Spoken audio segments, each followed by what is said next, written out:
Skype launched nearly a decade before Zoom, so why does everyone use Zoom now instead? Before the pandemic shut down the world, Skype held the largest share of the video calling market. So when businesses, friends and families had no choice but to interact with each other through their screens, Skype was set to see the sort of growth other companies can only dream of. But that didn't happen. Instead, Zoom seemed to pop up out of nowhere and take over the industry in what felt like the blink of an eye. So what exactly did happen? How did Zoom's founder, who moved to the US unable to speak a word of English, beat Microsoft and build the #1 video calling platform in the world? And how did a young man's desire to see his girlfriend turn into a company worth billions of dollars? This is the incredible love story that changed the world. This is the inspiring true story of Zoom.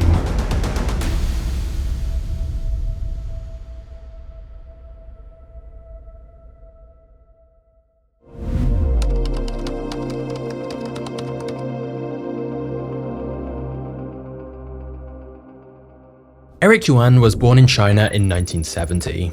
Throughout his childhood, Eric always had entrepreneurial instincts, like coming up with a variety of schemes to help raise money for his family. For example, in the 4th grade, Eric discovered that the local recycling facility would pay for scrap metal, so Eric began to collect scraps from construction sites so he could sell them. There was one problem though. The recycling facility only wanted particular metals like copper, and it was often really difficult to break the copper away from the wood and other materials he'd collected.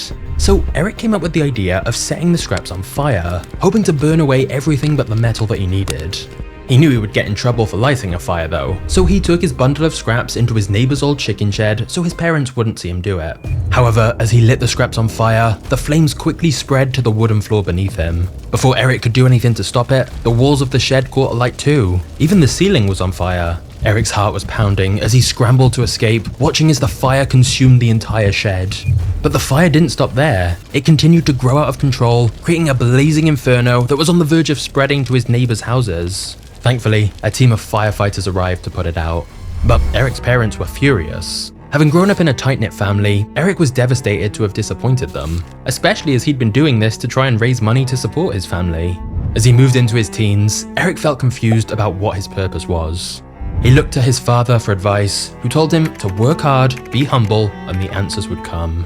Then one night, Eric picked up a newspaper his father had left behind and began reading an article about a tech startup in America. Eric was fascinated by it. For the first time, he'd found something he was genuinely interested in. Eric began reading countless more stories in his father's newspapers and local magazines about Silicon Valley, where companies like Microsoft and Apple were just starting to make a name for themselves with their innovative technology. Eric knew that something incredible was happening, something he wanted to be a part of. In fact, Eric fantasized about one day starting his own technology company, just like the people he was reading about. But that was halfway across the world, and locally, the tech revolution hadn't found much traction in China yet. So when he finished school, Eric enrolled in the local Shandong University of Science and Technology to study applied mathematics and computer sciences. This allowed him to stay close to his family and to finally start learning about the latest developments in technology firsthand. As a college freshman in 1987, Eric was dating a girl called Sherry. Even though they were young, Eric was madly in love with her. There was just one problem though. Sherry lived in another city a 10-hour train journey away, and there was no direct trains to see her. So Eric had to change trains multiple times to reach her, and the trains were often so overcrowded, he spent the entire journey standing shoulder to shoulder with other passengers. These long journeys were extremely uncomfortable, and he was surrounded by horrible smells, loud noises, and irritating passengers. Unable to sleep on one of these busy trains, he spent the entire journey dreaming of one day being able to see Sherry more easily and frequently, as he was only able to see her a couple of times a year.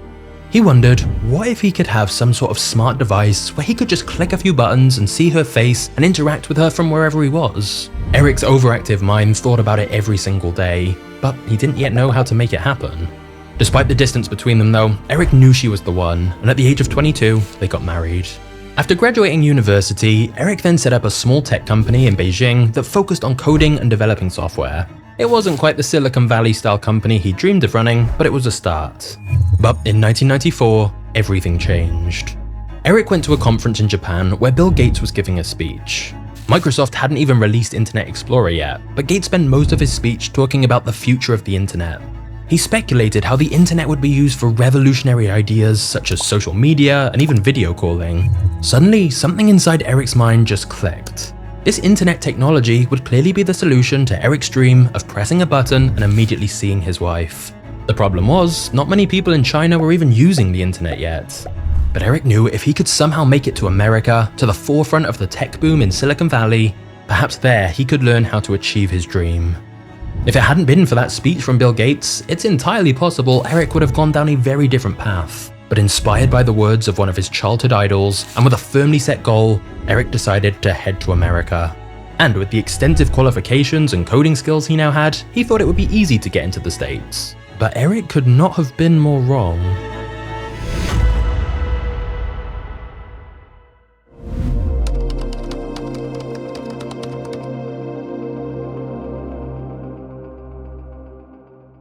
Barely able to speak English, Eric applied for his first visa to work in the US. But when he was asked to produce an English language business card, he mistranslated his job and listed himself as a consultant.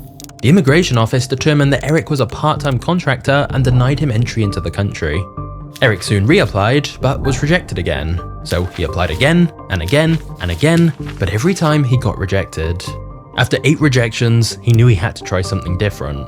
Luckily, he had a friend whose husband was a co-founder of a tiny tech startup called WebEx, a company who specialized in internet-based phone calling for business conferences. With proof of his skills and dedication, WebEx took a chance on Eric and sponsored his 9th visa attempt. They didn't care that he could barely speak a word of English yet, as long as he knew how to code. Finally, Eric's visa application was successful, and in 1997, after nearly 2 years of trying, he was able to move to Silicon Valley to join WebEx as one of their first 10 engineers. Though leaving his family behind and giving up his small startup business was a very tough decision for Eric, he knew he had to do it. However, Eric soon discovered the transition wasn't going to be quite as smooth or easy as he'd expected. He was going to have to quickly learn a new language and a new culture, not to mention the challenges of making new friends when he could barely speak any English. And thus, communication remained an ongoing issue for Eric. Though he learned the language as quickly as he could, he still found himself unable to join in conversations with his colleagues, often feeling sidelined and overlooked as a result. So he chose to follow his father's advice and focus on the one thing he knew he could do: work hard. And thus, Eric worked tirelessly and was known for coding all through the night. And as Eric's language skills grew, his merits quickly became apparent to his colleagues at WebEx. Eric wasn't just hardworking, he was filled with an infectious optimism and a surprising honesty. And as a result, it wasn't long before he was promoted to head up the entire engineering team. After WebEx went public in 2000, Eric was thrilled at what he'd helped the company to achieve. But it was a bittersweet victory. He had set out to come to America to build his own company. That was always his dream. So although he was happy to see WebEx succeed, he vowed to himself that one day it would be his own company going public instead. But before Eric could even consider that, a tragedy unfolded that made his job more difficult than ever. After 9/11, the world was gripped by fear and paranoia. Many companies didn't want to fly employees across the world unless they absolutely had to. This meant demand for WebEx's software dramatically increased, as it let businesses hold cheap virtual audio meetings. But Eric realized this was an opportunity to help push WebEx in the direction he'd always wanted: video calls. And so in 2003, using code that Eric was pivotal in developing, WebEx launched its first video calling features. This made them one of the first video conferencing products on the market. Eric had finally made his idea from the train all those years ago into a reality, although it wasn't quite how he'd imagined it. Because the WebEx platform had been originally built for audio calls, the video product they'd added on wasn't actually that good. Eric knew their video calls could be significantly improved if they started from scratch. But before he could even discuss this with anyone, WebEx was sold to Cisco. And now that the company was owned by one of the biggest tech companies in the world, the culture of WebEx changed dramatically. Eric was pushed to his breaking point, as he and the other original WebEx employees were dismissed and ignored. He grew extremely frustrated by their new owner's lack of care for innovation, and especially their poor customer service. Eric frequently met with clients who always had huge issues and complaints about their service. Customers complained that the software was slow to start up, that the video would lag, and if they had too many people on a call, the audio and video would fail completely. Plus, they were crying out for new updates like the ability to screen share. Unfortunately, Eric's attempts to fix these issues were ignored by the new management. His new bosses just didn't seem to care. They were much more concerned about the money side of the company than the customer side. And since there was no better solution on the market, WebEx was doing very well financially, so they saw no reason to change things. Now, Eric liked money too, of course, and by this point had a 6-figure salary. But he couldn't help feel like everything he was doing was a betrayal of his morals and of his original dream. For the next few years, Eric woke up every morning feeling miserable. He dreaded going into the office and taking meeting after meeting where his customers told him how bad their service was, especially as he wasn't able to do anything about it, which made him feel ashamed and embarrassed. And then, when Eric was at his lowest, he received another devastating blow. In 2010, Eric's father tragically passed away.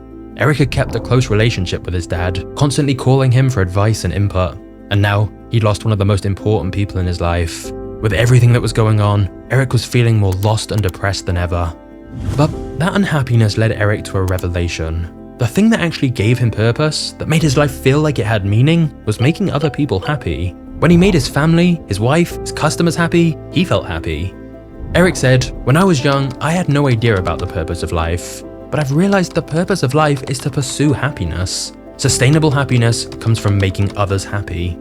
But to achieve that, he needed something to change. Either he was going to make the company listen to him, or he was going to have to do something drastic.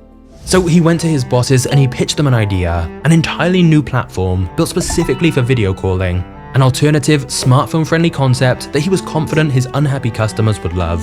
The focus would be entirely on usability and enhancing user-friendly features. It would be cloud-based and not require downloading or signing up. It would take a simple click to jump into a meeting, and because of its better foundations, it would provide a stable and reliable connection regardless of internet quality. It was everything his clients had been begging him for. But the Cisco bosses didn't feel the same way. They flat out rejected Eric's pitch. To achieve what Eric was suggesting, they would have to build an entirely new platform, not just update their existing software. It just wasn't going to be worth their time or money, especially when they felt the marketplace was already overcrowded. They were already struggling to compete with companies like Skype for business clients, and newer products like FaceTime and Google Hangouts were already servicing the home user market. They felt there was no demand for Eric's new user-friendly platform. But Eric knew they were wrong. If there was no demand for it, why were their clients asking for it every day? This left Eric with two choices.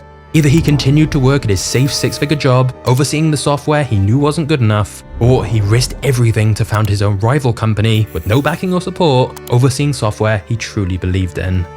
Eric no longer had his father to turn to for advice, and even his wife Sherry felt the only option was to continue in his current job. He couldn't just throw everything away, right? So what did Eric do? He took the risk. In 2011, he said goodbye to the company he'd worked at for 14 years, goodbye to his safe six-figure paycheck, and quit his job. Eric was going to set up a direct competitor to the software he'd helped create.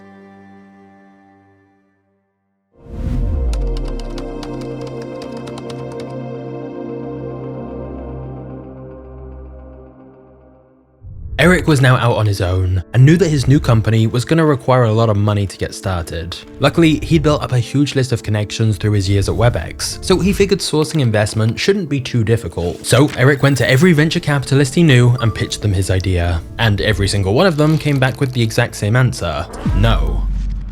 None of them were interested in investing in yet another video calling platform. Just like his old bosses, they claimed that the Microsoft-backed Skype, Google Hangouts, FaceTime, and Cisco themselves were already huge players in that arena, and they couldn't really understand why Eric's proposal was any different to the existing products out there. They told him it just wasn't a good idea.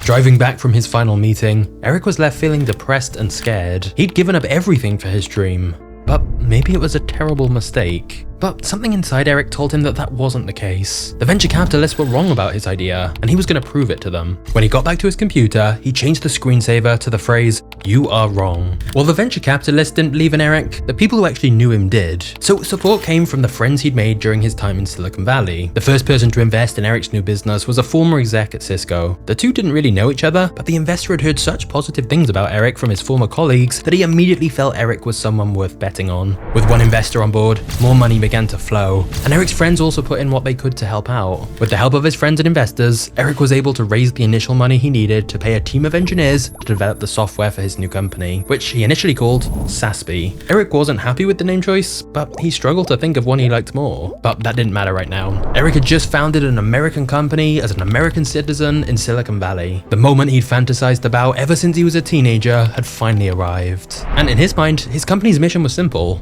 build a better product. He wanted to create something that was intuitive, that didn't require downloading or creating an account to use, that would have nothing to install, nothing to sign up to, that could run on Macs, PCs, iPhones, Androids, anything. You could just send a link, click on it, and be instantly in the meeting. It It was going to be simple, it was going to be stable regardless of your internet strength, and it was going to focus on making its users happy. Eric was confident if they focused on their customers, even if it took an insanely long time, they would eventually come out on top. And not just his customers. Eric was determined that he wouldn't repeat the mistakes of Cisco. He didn't want to dread going into work, and he didn't want his employees to feel that way either. Eric had realized in his 4 years under Cisco that if employees weren't happy, the quality of their work dropped. So Eric decided that above everything else, this newfound purpose in life, happiness, was going to be the driving force behind his company, making the customer happy, making the employees happy, and making himself happy. But just because Eric's idea was simple, it didn't mean it was easy, and it was going to require a team of the best engineers. The good news is that many of the talented engineers from his former company WebEx felt the same way as Eric. They believed in his vision, and many even reached out and asked to be a part of it. The bad news was that hiring all these skilled engineers meant Eric had no money left to spend on other departments like sales and marketing. But for Eric, getting the software right was more important than anything else. He believed if the product was good enough, it would sell itself. However, in 2012, a few months before their video conferencing software was ready to launch, Eric still hated the name SASB. He asked every employee to come up with names daily, but he couldn't find one that worked. In a final attempt, he reached out to his first ever investor and begged him to come up with a new name for him. When Eric heard his reply, he knew it was exactly what he'd been hoping for: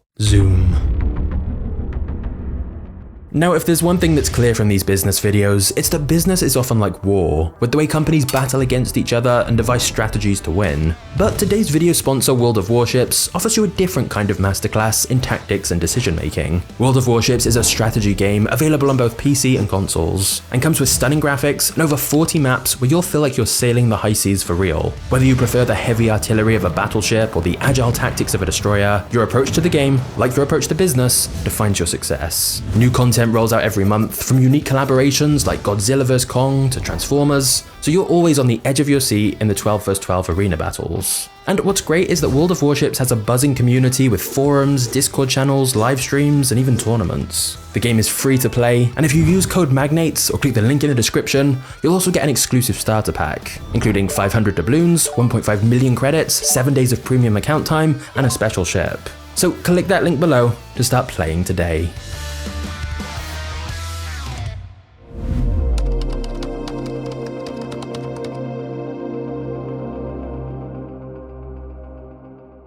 With a name change to Zoom, Eric and his team launched their first beta, but they didn't actually have a launch strategy. They were confident that their product was different enough to stand out, but they had no idea how to get people to actually find it. So they managed to convince Walt Mossberg to meet with them. Walt was one of the biggest technology reviewers in the industry at the Wall Street Journal. If they could demonstrate Zoom to him and he liked it, a good review could help get their new software the publicity it needed. Of course, a bad review could kill their product before it had even really begun. But when they arrived at the meeting with Walt, it turned out that his office currently had no Wi-Fi to connect to. How were they supposed to show off their entirely cloud-based product with no internet? Fortunately, Walt was able to hotspot them from his phone, and in a strange turn of events, being able to show him how smooth and stable their video conferencing was on a weaker phone connection actually benefited them. Walt then spent weeks testing the features of Zoom out and ended up writing a glowing review of the product. Walt's words introduced Zoom to the world and resulted in 50,000 new users downloading the software the very day his review went live. But during all this time, Zoom still had no other branches in the company. Eric and his team of engineers were left to close sales, conduct quality assurance, and carry out any marketing themselves. In fact, Eric personally emailed every customer who cancelled their subscription with Zoom, trying to find out what he could improve to make them stay. One customer even replied to Eric's email accusing the company of lying for pretending the email was from the CEO. Except, it really was from the CEO.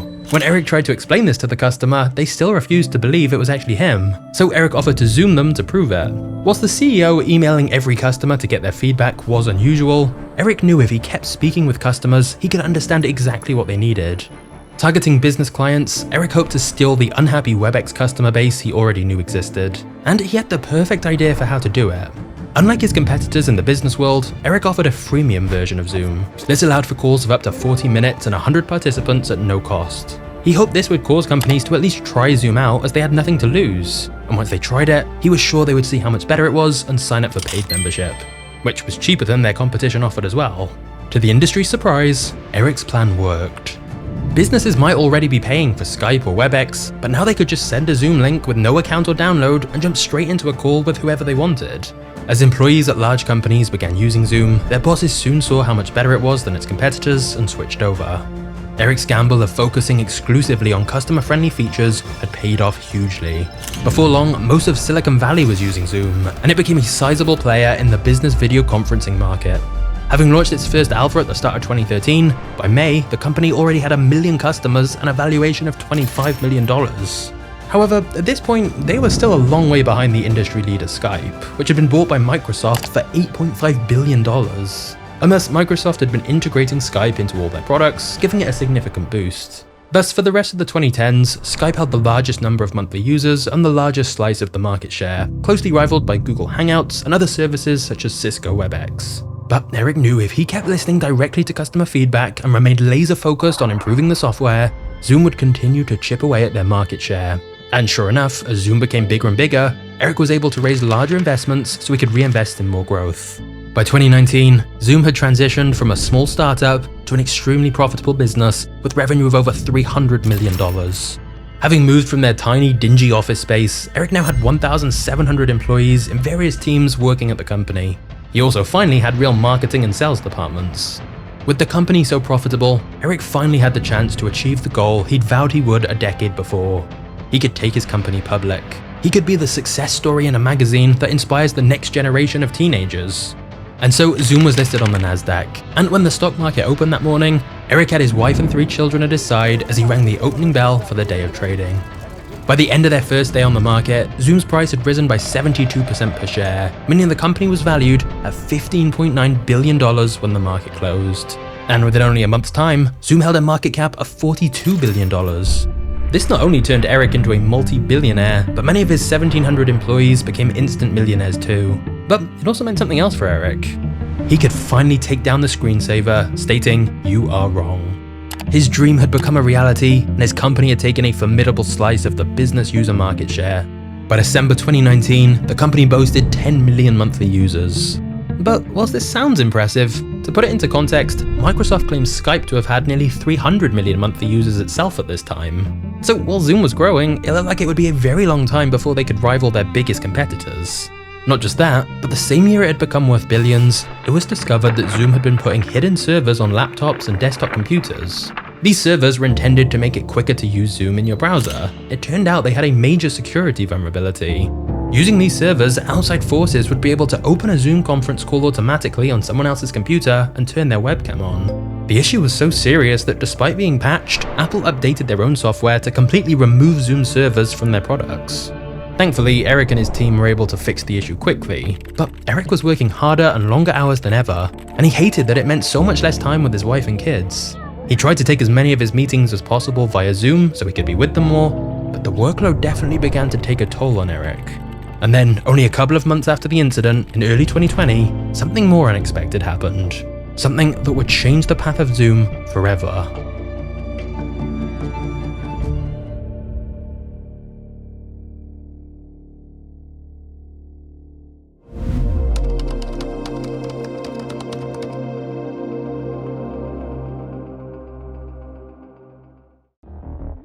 In early 2020, most of the world was sent into a global lockdown as the COVID-19 pandemic took hold. Suddenly, billions of people had no choice but to work from home, requiring video conferencing tools to do it. Not just that, but people were locked away from their loved ones, so video calls were now the only way they could see each other. But while Zoom had been gaining popularity in the business world, many casual home users had never even heard of Zoom. Skype had been the market leader up until the pandemic. So why did the general public make the switch to Zoom instead? Well, having once been innovative, Skype had failed to upgrade or improve its services over the years. It had originally been designed for audio calls, and then video just tacked on later like WebEx. So their software foundation hadn't been built to reliably host video calls, resulting in constant connection and stability issues, whereas Zoom was built for video from the ground up from day one.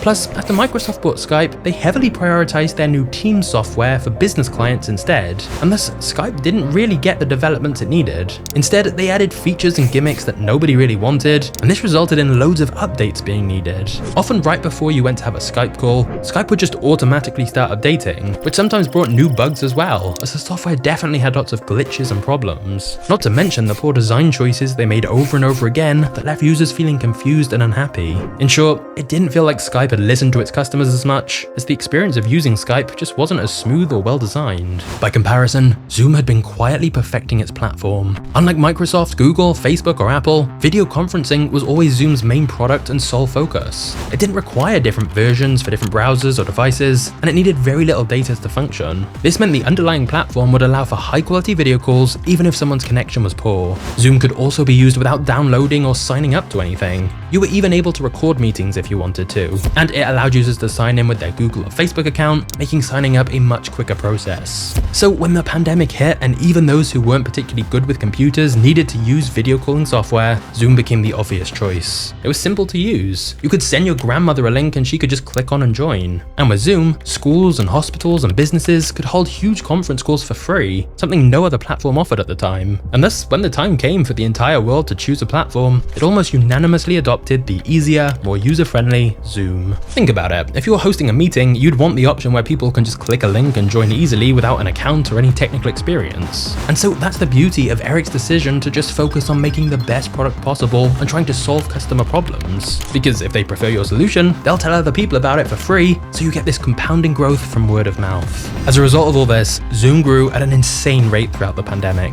By March 2020 alone, Zoom had gone from being downloaded 56,000 times daily to over 2 million times a day, breaking download records day after day on the App Store. And by the end of the year, it had captured nearly 50% of the entire video call market. However, this sudden shift hadn't been planned or expected by Zoom. Eric had designed Zoom for business conferences, but suddenly it was being used for almost everything you can imagine. Movie nights, quizzes, doctor's appointments, TV chat shows, therapy sessions, church gatherings, to make horror films, even some marriages were done over Zoom. Zoom wasn't prepared for this widespread adoption of its software that was taking place, and it soon led to some major problems that threatened to destroy everything Eric had built. But before we get to the next chapter, if you sell anything online, you're gonna wanna know about today's sponsor, ShipStation. ShipStation software makes e-commerce so much easier and saves you both time and money. Firstly, ShipStation integrates everywhere you sell online, including Amazon, Etsy, eBay, Shopify, and lots more. And it lets you manage all your orders in one simple dashboard. Secondly, ShipStation lets you easily automate shipping tasks. They have robust automations and reporting, which makes scaling your business so much easier. And thirdly, when you use ShipStation, you get access to industry-leading shipping rates from USPS, UPS, DHL, and Global Post. And we're talking discounts of up to 84% off the normal price. Over 130,000 companies have grown their e-commerce businesses with ShipStation already. And if you use my link, you can literally get a free trial to test it out risk-free. It's really quick to get started, so set your business up for holiday season success with ShipStation. Go to shipstation.com/magnates today and sign up for your free 60-day trial. That's shipstation.com/magnates.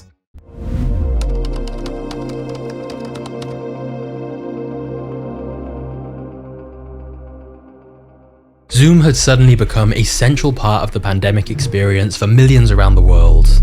But this unexpected boom resulted in a number of outages, forcing Zoom to upgrade its facilities in real time to try and keep up with the unexpected demand. This was incredibly stressful for Eric. Millions of new people were suddenly wanting to use his product, but they couldn't because of the outages. And sadly for Eric, the issues for Zoom were only just beginning. They soon ran into a problem with unexpected participants joining meetings and showing inappropriate images or making inappropriate comments. This became known as Zoom bombing, and it was a particularly big problem given how many schools were now using the software. There were cases of people hacking into meetings and shouting racial slurs, showing graphic material to school classes, and even disrupting AA meetings and trying to trigger and expose recovering addicts. Not just that, but once the software became widely used, Zoom was accused of having a number of major security issues, from claiming their app had end-to-end encryption when it didn't, to issues in the app's coding which left room for virus attacks and access to user locations. As a result, the New York State Attorney General began an investigation into the company, which ultimately forced them to pay out $86 million in a settlement. This was a massive blow to both Eric and Zoom's reputation. It even led to some companies and institutions banning the use of Zoom entirely, including NASA, Google, and even the Canadian government. During this time where major security problems were arising, the Zoom team became overwhelmed. Eric constantly found himself apologizing to the public and swearing to do better, but the constant negative articles about his company hit him hard. especially as his main goal with Zoom had always been to make people happy. Although his family were locked down in his house with him, he felt more distant from them than ever. He frequently vanished into his office, working late into the night. But Eric didn't have a choice. More users and more scrutiny meant more problems that needed to be fixed, or else everything he'd built could be destroyed. So he and his engineers focused on making Zoom functional for its new mainstream audience.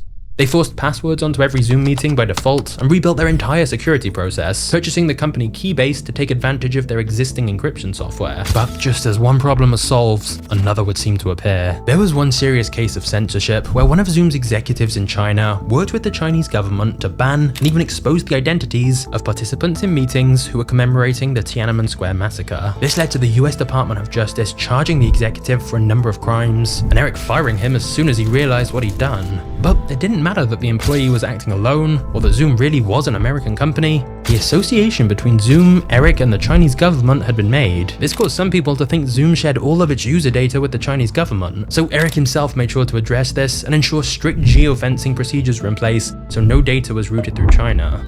But despite the headlines about security, Zoom continued to grow at an insane rate through the pandemic. Their revenue increased from $330 million in 2019 to over $4 billion in 2022.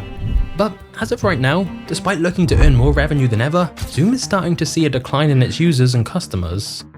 Part of this is likely down to Google Meet, which has recently skyrocketed to become Zoom's #1 competitor. Offering free calls for over 40 minutes, Google Meet has been slowly stealing away Zoom's market share, so Zoom's place in the market is by no means secure. In fact, Zoom has had to lay off a significant portion of its workforce, with Eric even cutting his own salary by 98%. To try and keep up company morale, Zoom has recently asked its employees to return to the office. Despite Zoom playing a significant role in the increase of remote working, Eric has come out to say that he thinks employees interacting in person is much better for their happiness. Eric also still has a lot of aspirations of growth, intending to branch out into new areas and new tech. They even recently acquired an AI language translation company. Eric wants a future where anyone on any device anywhere in the world will be able to use Zoom to instantly talk and understand each other in any language. Although this did cause some initial controversy, as articles appeared saying that Zoom can use your private calls and messages to train its AI systems thanks to new terms and conditions. Zoom denied this and admitted the terms had been worded badly, but given the previous security and privacy concerns, it wasn't a great look for the company. But whether Zoom ultimately maintains its position as market leader or not,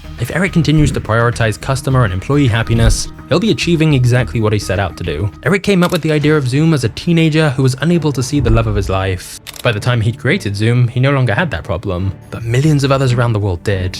And thanks to Eric, they actually were able to see each other. Eric's goal was to create something that made people happy, and by providing a way for millions to interact with each other when the world felt particularly dark and uncertain, there's no doubt that he achieved that. So now you know how Zoom beat Skype, it's time to find out how Facebook beat MySpace. And the answer is almost certainly not what you're expecting. Just click this thumbnail now, and I'll see you there. Cheers.